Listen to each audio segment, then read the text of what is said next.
अच्छा बाबूजी, एक बिरहा सुनावे जात है। ये बिरहा का शीर्षक बा पुत्र का बलिदान। 4 लाइन कवि जी भूमिका में लिखलन।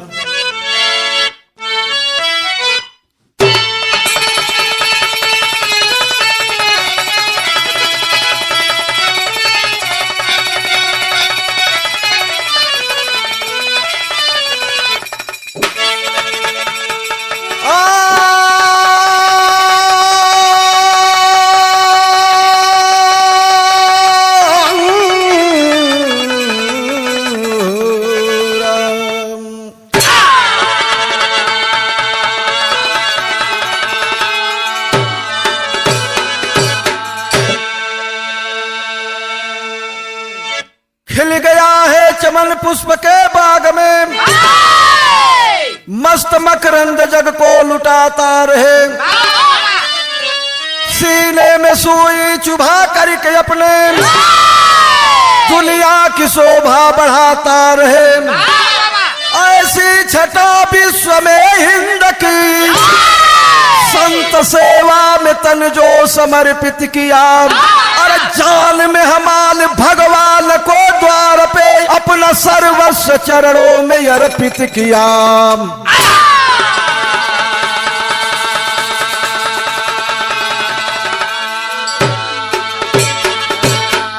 अच्छा बाबूजी, ऋषियों का ये महान देश भारत है। यहाँ पर ऋषि मुनि तपस्वी रामकृष्ण ने जन्म लिया था। आज उस महान तपस्वी की गीत मैं सुनाने जा रहा हूँ। जो भी त्रुटि होगी आप लोग क्षमा करेंगे। गजल के अंदाज लग गई मास्टर।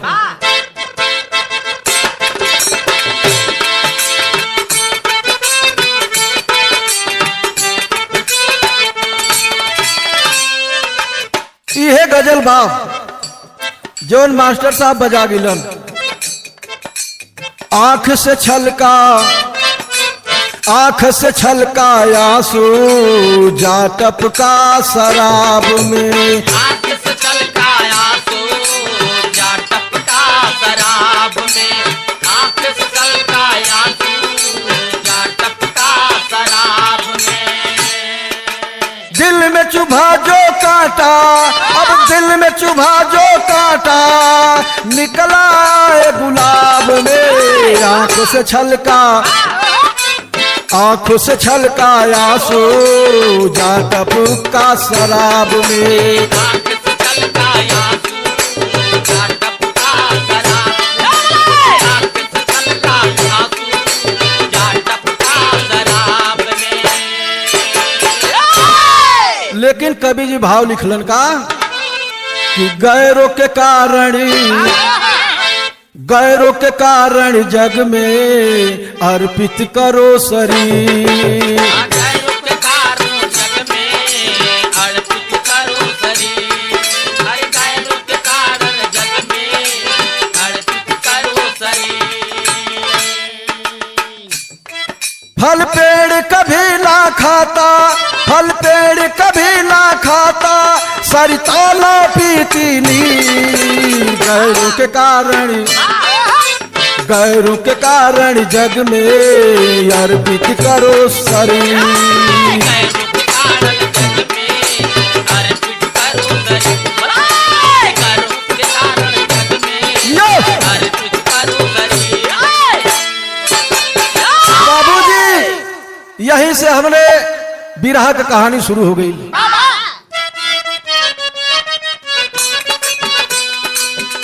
त्यागी के त्याग को सदा इतिहास गा रहा। लोगों में अपने त्याग से विश्वास पा रहा। लुटाते कबीर काशी में नित्य ज्ञान खजाना। सतगुरु के पावन प्रेम में रहते थे दीवाना। रही गरीबी घर में कोई जान ना पाया, रही गरीबी घर में कोई जान ना पाया। पता बहु सम्मान जो भी द्वार पर आया, पता बहु सम्मान जो भी द्वार पर आया। एक रोज तीनों देव है काशी में पधारे, एक रोज तीनों देव है काशी में पधारे, कबीर के दरबार पर एक बैल उचारे।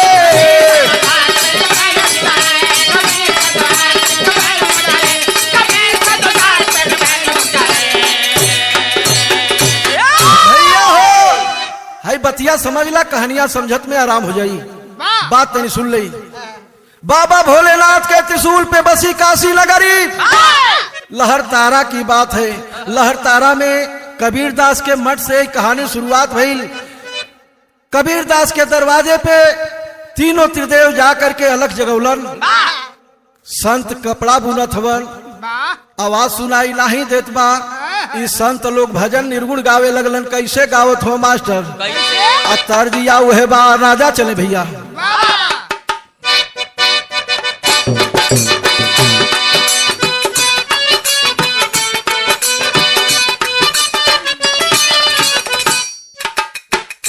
देखाई मास्टर गीत बजौलन। जब गांव के करीब में मेला लग जला न भैया, आलोक भैया, गांव के करीब में जब मेला लग जला तो वहां के औरत सब झुंड का झुंड बनाए के अपन टीम बनाए के अलग अलग मेला देखे चल दी है। कैसे चली है? आ केहू से मुलाकात करे के रही। आ यदि मुलाकात ना हुई तो वही में एक आध गो कही है कि बोहरिया पढ़ू। घटाता बुढ़वा बोहरिया पढ़ो मेलावा में, अरे बोहरिया पढ़ो मेलावा में, सैया ना भेटाय हो बोहरिया पढ़ो मेलावा में।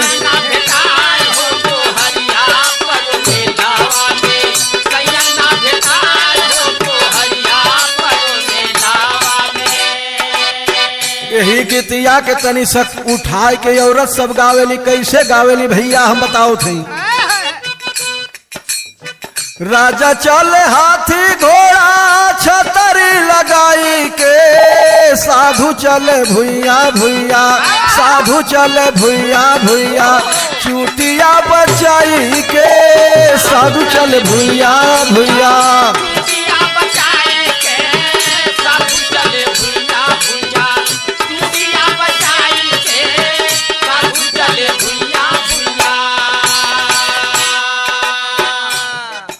अपन संत कबीरदास कर गए चलावत हम खटर पटर यापन कैले हम कपड़ा बुनत हवन। संत लोग दरवाजे पर जा करके अपन भजन गावत हवन।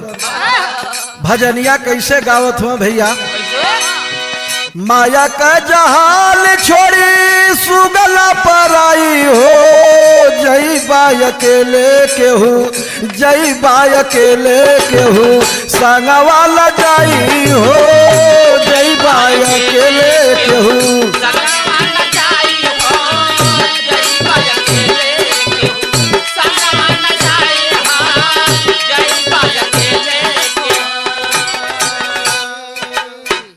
सदगुरु नाम जपत तपरासी,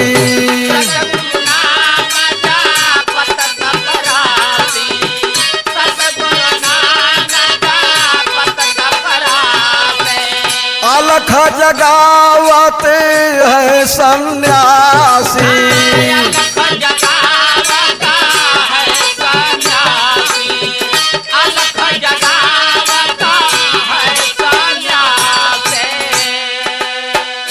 अलख नारायण अपन अलग जगावत हुआ, भजन कीर्तन गावत हुआ। अरे दुनिया में चारों फल जैबा तू पाई हो, अरे दुनिया में चारों फल जैबा तू पाई हो, जैबा अकेले केहू संगवा न जाई हो।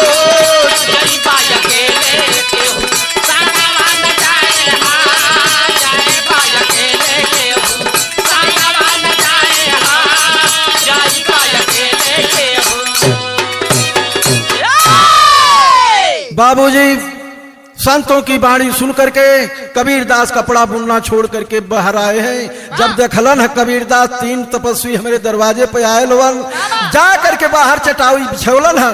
चटाई बिछा करके वहां स्वागत सम्मान के साथ बैठौलन आ घरवा में गईलन अपने दुल्हन लोई से कहत हवन के रे लोई तनी भोजन बना दे तू 3 ठे तपस्वी हमारे दुअरवा आयल हवन। लोई कहली कि घरवा में कुछ बटले नहीं खे, राशन पताई है नहीं खे, का बनाई हो। चिंता में पड़ गए कबीरदास, सोचे लगलन कि आज हमारे दरवाजे पर संत लोग अइलन, अब भूखे रह जइहन तो भगवान के दरबार में हमार सब कुछ नष्ट हो जाई। यही चिंता में पड़ल हूं। अपने बेटवा कमाल के बुला करके कबीरदास कहलन एक बात कहलन, का कहलन, तर्जिया बदल गिल मास्टर।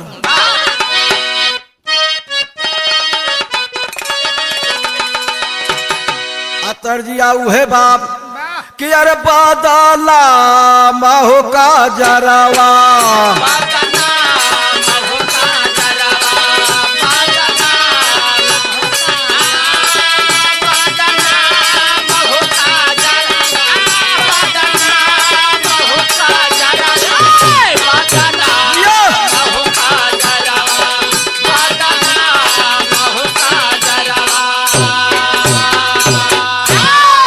डालिया कचूकल जैसे झंखेला बना रवा, बसुला कचूकल लोहा,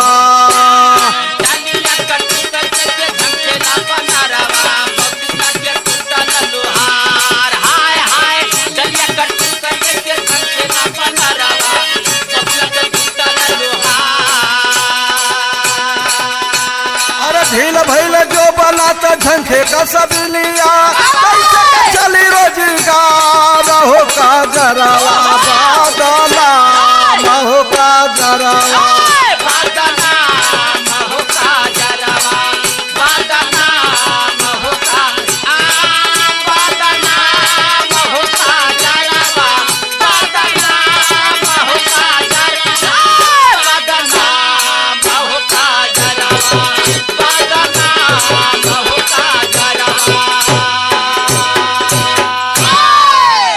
संत लोग दरवाजे पे आ गइलन, घर में अनाज का टुकड़ा ना बा। बाबूजी अपने बेटा कमाल के बुलाए के कहलन, कबीरदास का कहलन कि बचवा माना हो कहनवा, बचवा माना हो कहनवा, बचवा माना हो, बचवा माना हो, बचवा माना हो, बचवा माना हो कहनवा, बचवा माना हो कहनवा। बेटा कमाल के बुला करके कबीरदास कहे लगलन कि बेटा एक ठे बात हमार माना। का कहलन है कि अन्न नहीं बाटे बेटा हमारे बखरिया, संत दुआरे गइलया, संत दुआरे गइलया मोरे भैया, संत दुआरे गइलया, संत दुआरे मोरे आज रे भैया, संत दुआरे गइलया। अरे पनिया के घरे चला नकब लगाई, लाई थोड़ा अन्न चोराया हो सुगनवा, बचवा माना हो कहनवा, बचवा माना हो कहनवा, बचवा माना, बचवा माना हो कहनवा, बचवा माना हो कहनवा, बचवा माना हो कहनवा, बचवा माना हो कहनवा। अरे बेटा संत लोग दरवाजे पर आयल, घर में अनाज नहीं खेरे लाल, एक काम करते चलती जा बनिया के घर से कुछ राशन पताई चुरा लेती जा। तब बाप बेटा दोनों चल दलन अंधेरी रात में। आज जब चलल हवन तो कैसे चलल हवन, कैसे कबीर कमाल चले रतिया अन्हरिया, जाके दिए नकब लगा,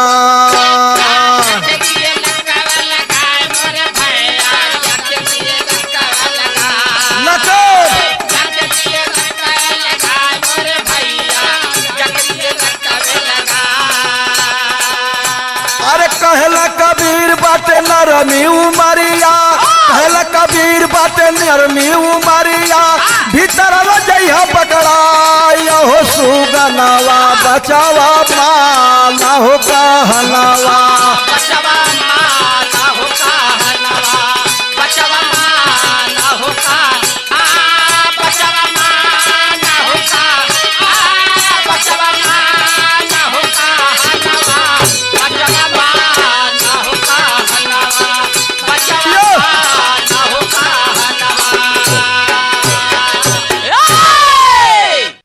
आज्ञा का पालन करने के लिए वो लड़का हाँ भर दिया, साथ में बाप के चल दिया।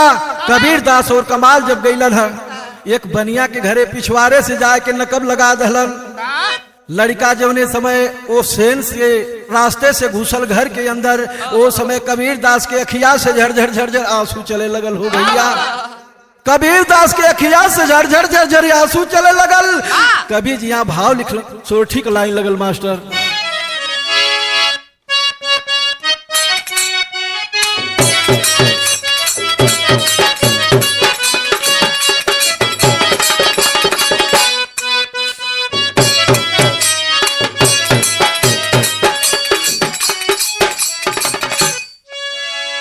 यह लाइन बाम कि झुनकी सरंगिया जोगिया रूना, झुन बजावाल अरे रूना, झुन बजावाल हो, झूमता झमाता जोगिया जाल लेरा।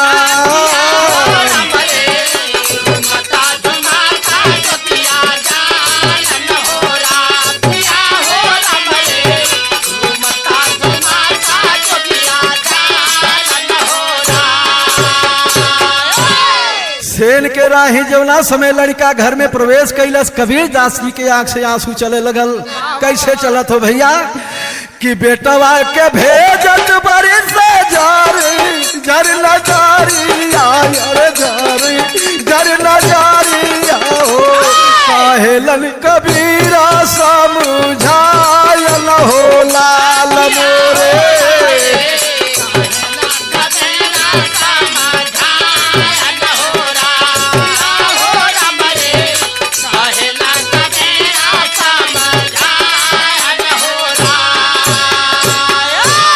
चोरी करे खातिर जब लड़का गयल भैया, कबीर दास समझावलन, कहलन कि ये बेटा कि वो तने चोरैया यही रवायल, कै गठरिया अरयल्ला, कै गठरिया हो, जे तने में संताली खायल रा।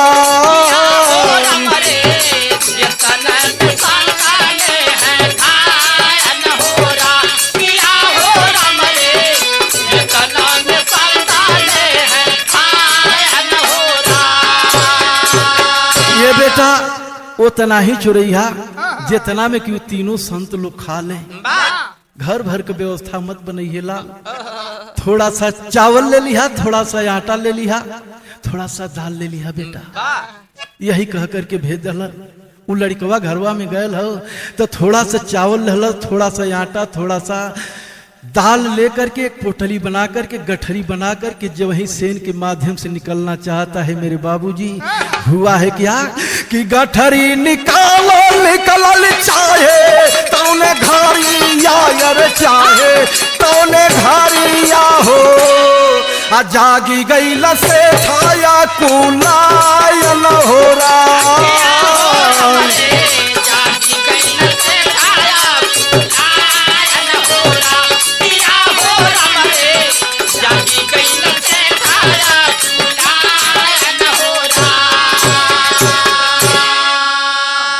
गठरी लेकर के लड़का जो वहीं सेन से बाहर निकलना चाहता है तब तक सेठ जग गया और जा करके पकड़ करके पैर को खींचने लगा। बाबूजी गठरिया बहरवा कह दिले बा कमाल। अब बाबूजी से अपने कहला कि ये बाबूजी हमें सेठ पकड़ ले हो। बाबूजी बाह पकड़ के बहरे खींचत हवन आ सेठ पैरवा पकड़ करके घरवा में खींचत हो।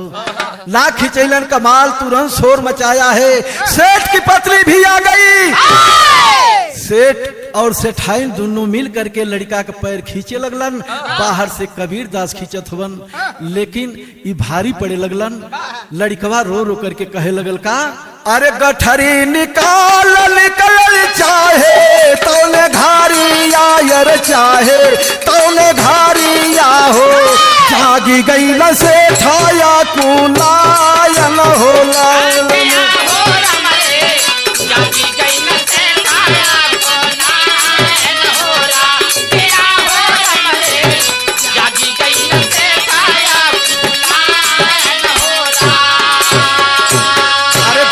दोनों प्राणी खिचक का माला कै प्यारिया का माला कै प्यारिया हो, काहे कहेला सुगलवा बिला खायल हो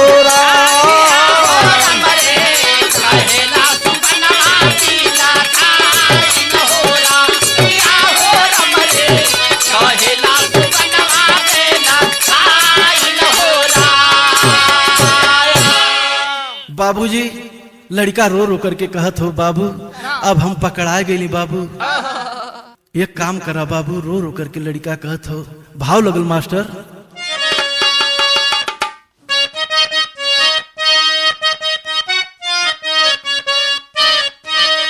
कैसे रो रो करके लड़का कहत हो कि अखिया में आंसू भरी के अरे कहेला सुगलवा हो अदेता मोह माया बिसाराई हमारे बाबूजी।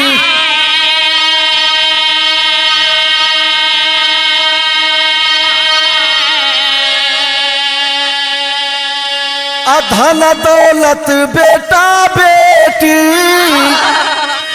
जग में मिली जाई है हो अरे बरूला किला ले किलाई हमारे बाबूजी।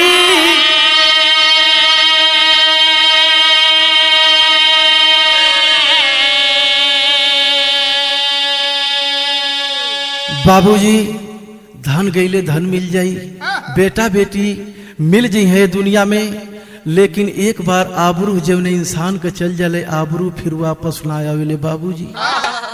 तो देरी मत करा बाबूजी, सवेर जब हो जाई लोग जग करके यही हैं तो हम कही है कि ये कबीर का लड़का चोर तो आपके नाम पर दागी लग जाई बाबू। तो एक ठे काम कैदा का कहलस लड़कवा कि करा जाली देरी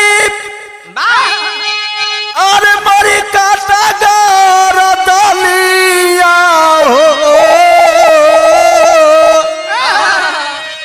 सिर दिया झोला में छिपाई हमारे बाबूजी।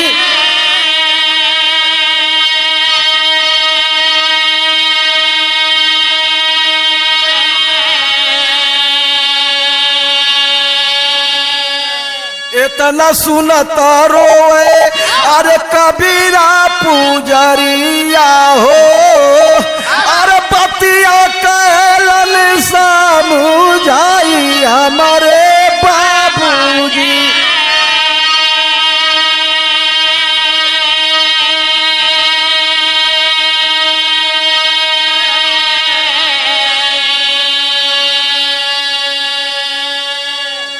लड़का रो रो कहता पापा हमार गर्दन काट दा, सवेरा हो जाई लोग जब चिन जे हैं कि कबीर का बेटा चोर है तो तुम्हारे नाम पर दागी लग जाई बाबू, ये लिए हमार गर्दनिया काट दा बाबू। ये लिए हम जानत है कि तू खींच ना पाई बा, दू के खींचत हवा ना तू एकल में खींचत हवा बाबू, तू खींच ना पाई बा, ये लिए हमार गर्दन काट दा बाबू। जौना समय सुनलन कबीर दास बेटा के ऐसन बात आंख से झरझर झरझर आंसू चले लगल। ए भैया कबीर जी भाव लिखलन, कबीर दास जी कहलन का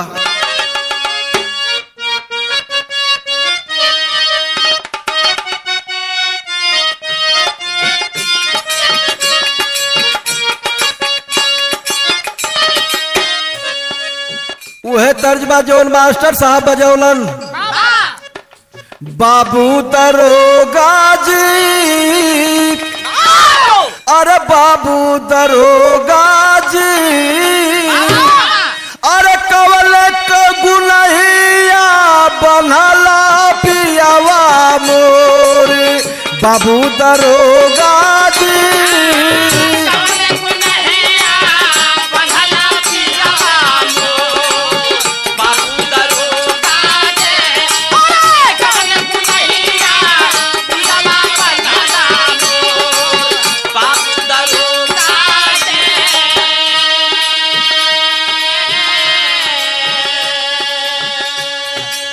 भैया हो कबीर दास जब अपने बेटा के मुख से ऐसा बात सुनन कि बाबू हमार गर्दन काट दा, कबीर दास अपने बचवा से कहत हो का कहलन हमारे बचवा हो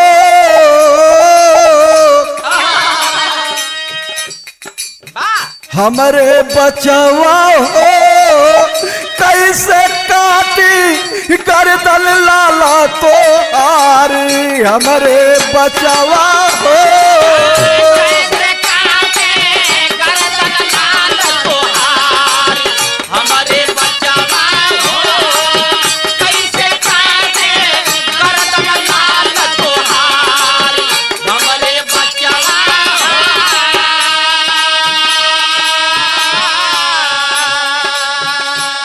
अपने बेटा से कबीर दास कहत हवन कि घरवा जाई तो हर माई पूछिए तो का बताई कहत हवन का घरवा जाइब लोई पूछी है कहवा लाल हमार घरवा जाए लोही पूछिए कहवा लाल हमार घरवा जाई लोही पूछिए कहवा लाल हमार उनका से बतलाइब कैसे डाली तो के मार के हमरे बचवा हो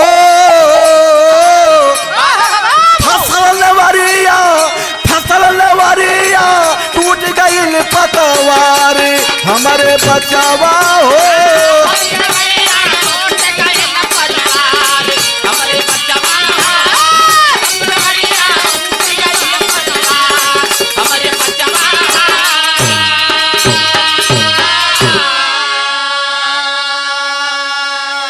ए बेटा घरवा जाइब लोई पूछिए तो का बताई रे लाल कहाँ हमार कमाल रहेगी लाल उनसे कवने मुंह से कहब कि यही हाथ से अपने बेटा के गर्दन पर छुरी चला दली एक तरफ पुत्र की मोह है ममता है और दूसरे तरफ संतों की सेवा है कवि जी बिरहा के शैली में भाव लिखलन वाह भैया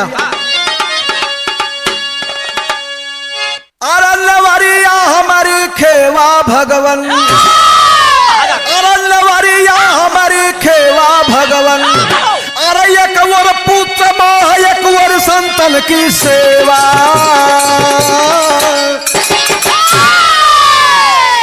एक और पुत्र मोह एक और संतन की सेवा नेवरिया हमारी खेवा भगवन कबीरदास भगवान पे भरोसा करके कहत होन का कहलन एक लाइन गीत लग गई मास्टर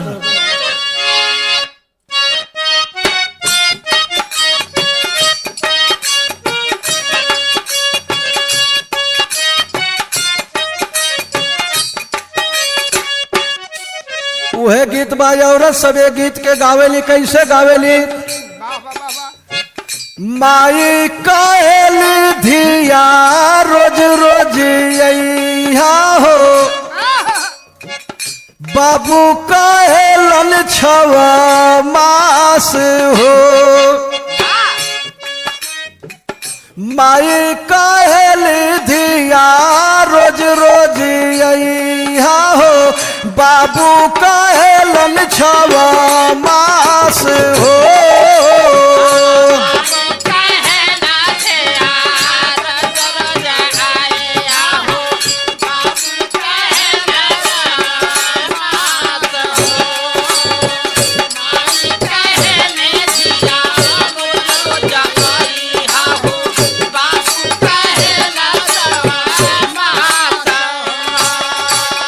भैया कहेला बहनी करवा परोज यहा भौजी कहेली कवनी काम हो भैया कहेला करवा परोज यहा भौजी कहेले कवन काम हो भैया कहेला करवा परोज यहा भौजी कहेली कवन काम हो बाबूजी जौना समय कबीर कहलन कि बाबू हमार गर्दनिया काट दहो लाई सवेरा हुई लोग पकड़ी है तोहरे नाम पर दाग लग जाई बाबूजी बाबा गर्दन हमार काट दा मजबूर होकर के वो बाप अपने बेटे के गर्दन पे कटारी के प्रहार कैलन है कैसे कैलन बाबू कैसे हथवा में कबीर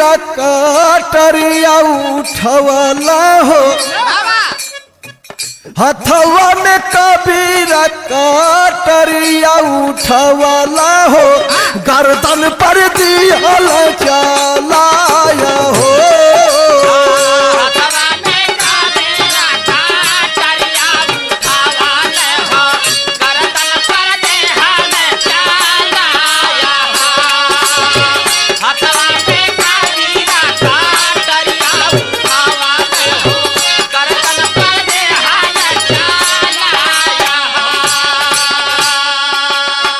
हाय बाबू कहे पोल अलर सुगनवा हो, हाय बाबू कहे पोल अलर सुगनवा हो, सिरवा गइल बाया लगाई हो।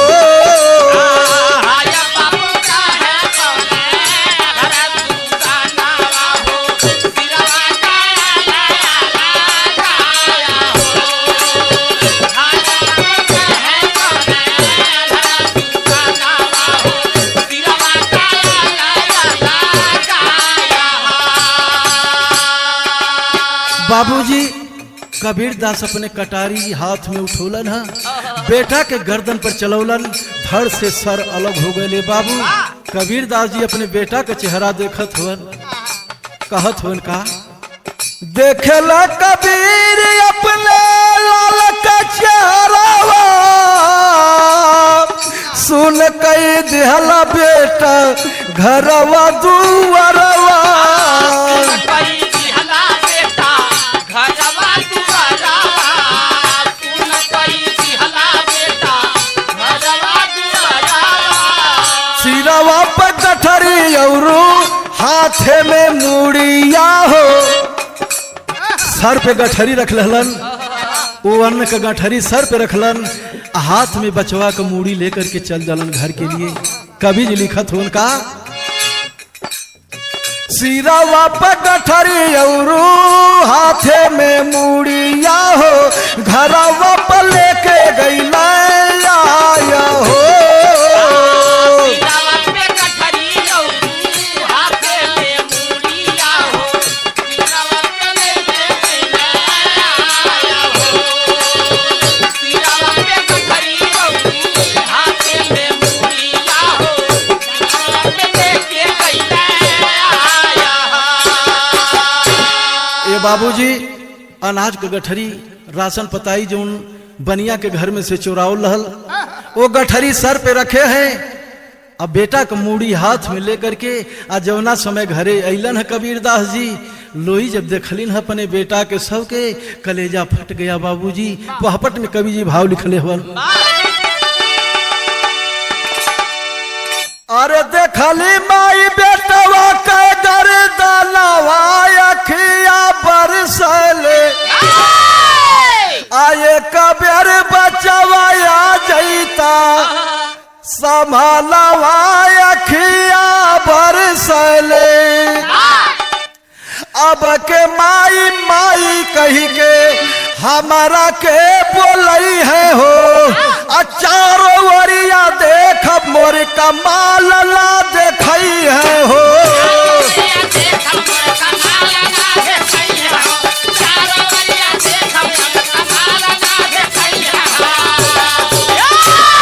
निशा भयंकर बूझ गयल दिया लवखिया बरसले, अब बैरी माली रोवला चमनवा खिया बरसले।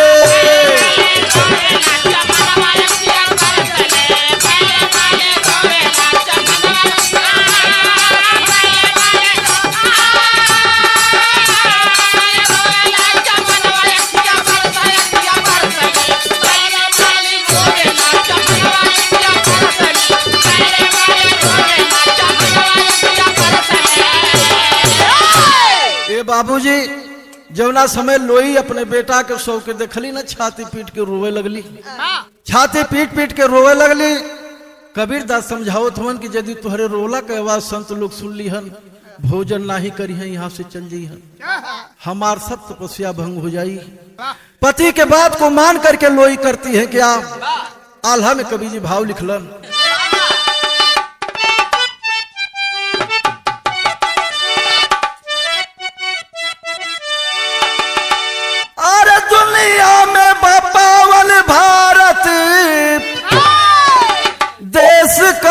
रीतिया पैदा होला संत या महर्षि विद्वान।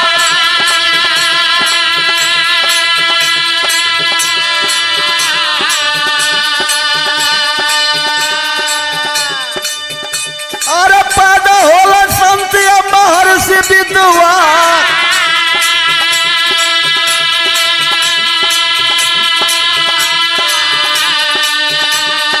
अतिथि बदे से भी काट दिहल या बन मसिया।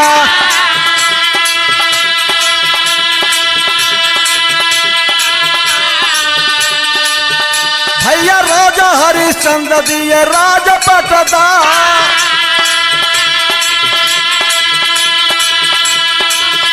भैया काशी के नगरिया में कबीरा पुजरिया। भैया काशी के नगरिया में कबीरा पुजरिया। अरे सिरा वाला लालावा के काट दुख मार। कहले कबीर लोई धीरा धारा मालावा। भैया संतन की सेवा बदे हाजिर बापरार। अरे संतन की सेवा बदे हाजिर बापरार। अरे पाल के कहलावा बनावली भोजलावा। अरे जब की भोजलावा हो गई तैयार। अरे तीला थाली में जब खानावा धराइला। अरे देख करके तीनों देवा भर मुस्का।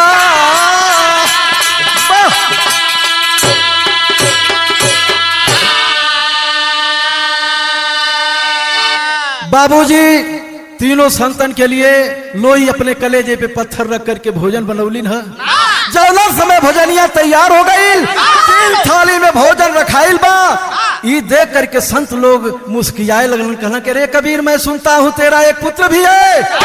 उस पुत्र को भी बुलाओ। जौन बाप अपने बेटा का गर्दन कटले हो कैसे बुला सकेला। कबीर दास कहले महाराज आप लोग पा ले हम बाद में पा ले। लड़का कहीं घूमे गल हुई लड़को आई तो पा ली। महात्मा जी लोग कहला कि ना बोलेबा तबे भोजन पावल जाई। इतना सुन करके वो झोलवा में से मुड़िया जवाब दलस। का दले आखिरी लाइन में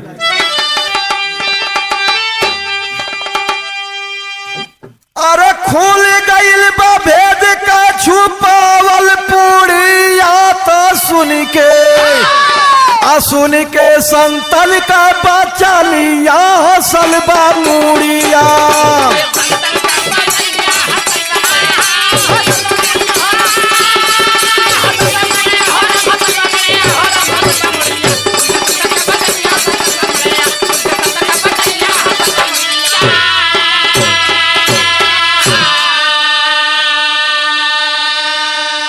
संतों की बाणी को सुन करके वो मुड़िया झोला में से हंसे लगल।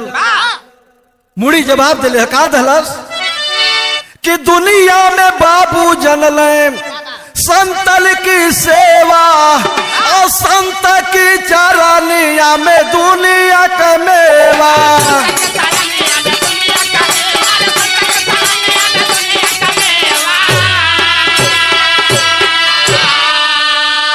अरे संत सेवा बदे गर्दन पर मरी चलवला छुड़िया। सुन के संतन का बचनिया बोलल बा मुड़िया। ये बाबू उझलवा में से मुड़िया आवाज दलस। दुनिया में सबसे ज्यादा बाबू जनलन तो संतन का सेवा जनलन। संत के चरण में चारों धाम है। यही कह करके बाबू कबीरदास जी बचपन से लेकर के बुढ़ापा तक संतन का सेवा कैलन। इतना महान तपस्वी बनलन वैसा संत केहू रहल नहीं। अनपढ़ गंवार थे लेकिन 3 ग्रंथ का उन्होंने उल्लेख किया है। साखी शब्द रामायणी जेके विश्वास न हो साखी शब्द रामायणी के ले जाके पढ़ ली भैया। कबीर पंथ के माने वाला लोगन से पूछबा तो बताई लोग साखी शब्द रामायणी का हो। दूसरे लाइन का भैया अरे कहल तीनों देव धन्य कबीरा महान हो, अप्रगट हो के बेटावा को दिए प्राणदान हो।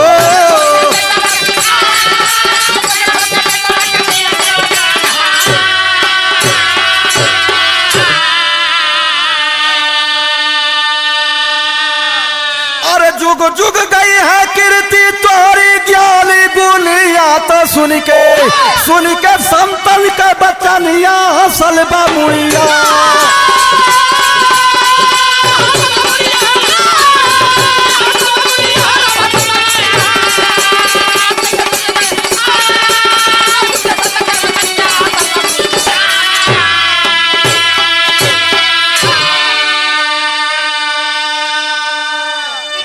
ब्रह्मा विष्णु महेश प्रकट होकर के उस बच्चे को प्राण दान दिए। लोग बतावे लाल चारों युग में 4 लोगन का मूड़ी हसल, सतयुग में राहु का मूड़ी हसल, त्रेता युग में मेघनाथ का मूड़ी हसल, द्वापर युग में बर्बरी का मूड़ी हसल, कल युग में कमाल का मूड़ी हसल। यहीं से हमारे बिरहा का समाप्ति बा। हम गायक जोगेंद्र यादव और साथियों की आवाज में बिरहा समाप्त भइल। आखिरी लाइन में कवि जी लिखलन, गुरु बिहारी गुणेश गुरुराम लाल गुणकारी, स्वर्ग चंद्रिका नारायण बच्चन बले पुजारी हो।